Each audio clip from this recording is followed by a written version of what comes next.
Assalamualaikum warahmatullahi wabarakatuh. Halo anak-anak, bagaimana kabarnya hari ini? Semoga selalu sehat, ceria, dan selalu semangat ya. Pada kesempatan kali ini kita akan belajar materi kelas 3, tema 1, subtema 1, pembelajaran yang kedua. Sebelum kita lanjut, jangan lupa ketik like, komen, dan subscribe. Jangan lupa nyalakan loncengnya ya, supaya tidak ketinggalan video terbaru dari kami.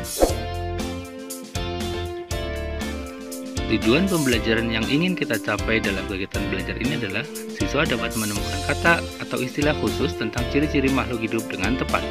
Siswa dapat menyusun informasi lisan atau tulis atau visual tentang ciri-ciri makhluk hidup dalam bentuk kalimat efektif. Siswa dapat menyebutkan makna simbol sila-sila Pancasila dengan benar. Siswa dapat menyebutkan arti penting bersyukur pada Tuhan sebagai salah satu makna dari simbol Pancasila yang pertama dengan benar. Anak-anak, kemarin kita sudah belajar tentang ciri-ciri makhluk hidup. Makhluk hidup dapat bergerak dengan cara yang berbeda-beda. Contohnya, manusia bergerak dengan cara berjalan. Cicak berjalannya dengan cara merayap di dinding. Kemudian ikan berenang dengan menggunakan sirip dan ekornya. Nah, pertanyaannya, bagaimana dengan tumbuhan? Apakah tumbuhan juga bergerak? Ternyata tumbuhan itu bergerak, tetapi tumbuhan tidak berpindah tempat. Mari kita amati video berikut. Jika kita lihat secara terus-menerus setiap hari, maka kalian akan melihat bagaimanakah tanaman itu bergerak dengan cara mengikuti arahnya sesuai dengan rangsangannya, yaitu mendekati sinar matahari.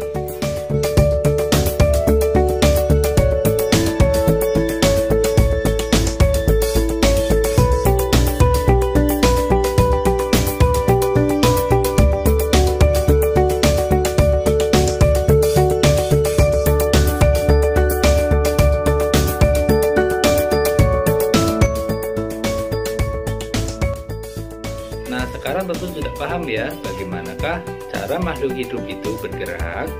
Nah, kemudian apakah makhluk hidup itu bernapas?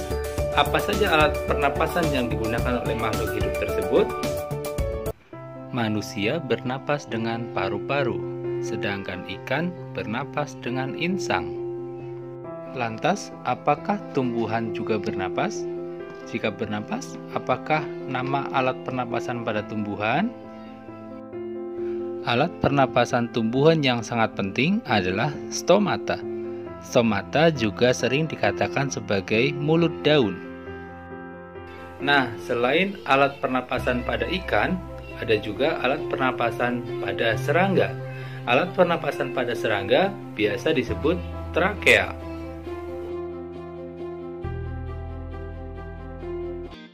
Makhluk hidup dapat tumbuh dan berkembang.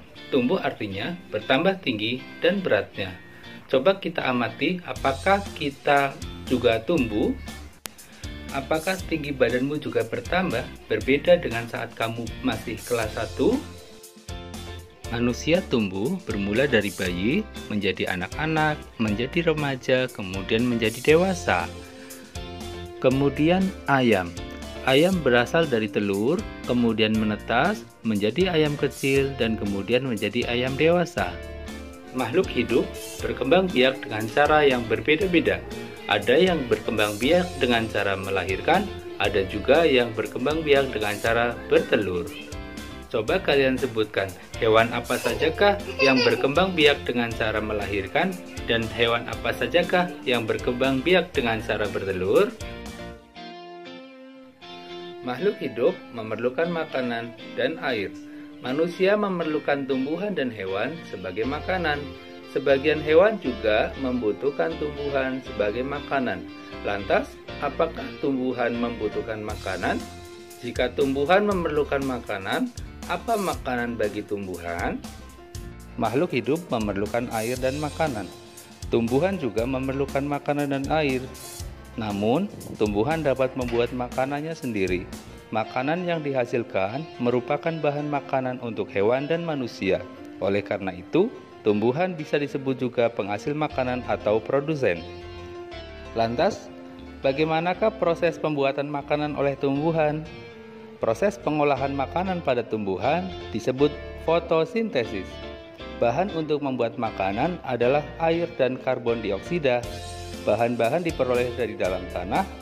Pengambilannya diserap tumbuhan melalui akar, sedangkan karbon dioksida diperoleh melalui mulut daun atau stomata dan lubang kecil pada batang atau lentisel. Proses fotosintesis hanya terjadi pada tumbuhan yang berdaun hijau saja. Hal ini karena daun hijau tersebut memiliki klorofil atau zat hijau daun. Klorofil diperlukan untuk proses pembuatan makanan. Klorofil bertugas mengikat cahaya. Ciri-ciri makhluk hidup yang lainnya adalah peka terhadap rangsang. Peka terhadap rangsang, setiap makhluk hidup memiliki kepekaan yang berbeda-beda antara makhluk hidup yang satu dengan makhluk hidup yang lainnya. Jika kita melihat sinar matahari atau sinar yang menyilaukan lainnya, maka dengan cepat kita pasti akan menutup mata kita. Demikian juga dengan daun putri malu yang akan menutup daunnya ketika disentuh.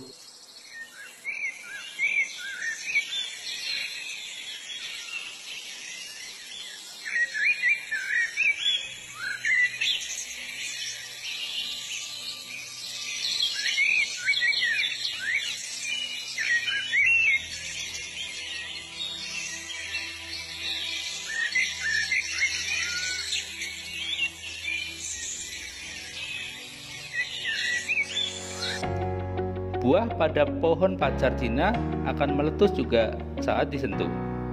Kemudian, landak dan kaki seribu juga akan menggulung badannya apabila disentuh. Nah, setelah mengikuti pembelajaran tadi, coba kalian sebutkan kembali apa saja ciri-ciri makhluk hidup. Dan jangan lupa tuliskan pada kolom berikut ya. Selamat mengerjakan. Sekarang kita belajar untuk membuat kalimat dengan kata-kata yang sudah disediakan. Pak Guru kasih contoh ya, nomor 1, dengan menggunakan kata berkembang biak. Misalnya, sapi berkembang biak dengan cara melahirkan. Sekarang silakan lanjutkan nomor 2 sampai 5 ya. Selamat belajar.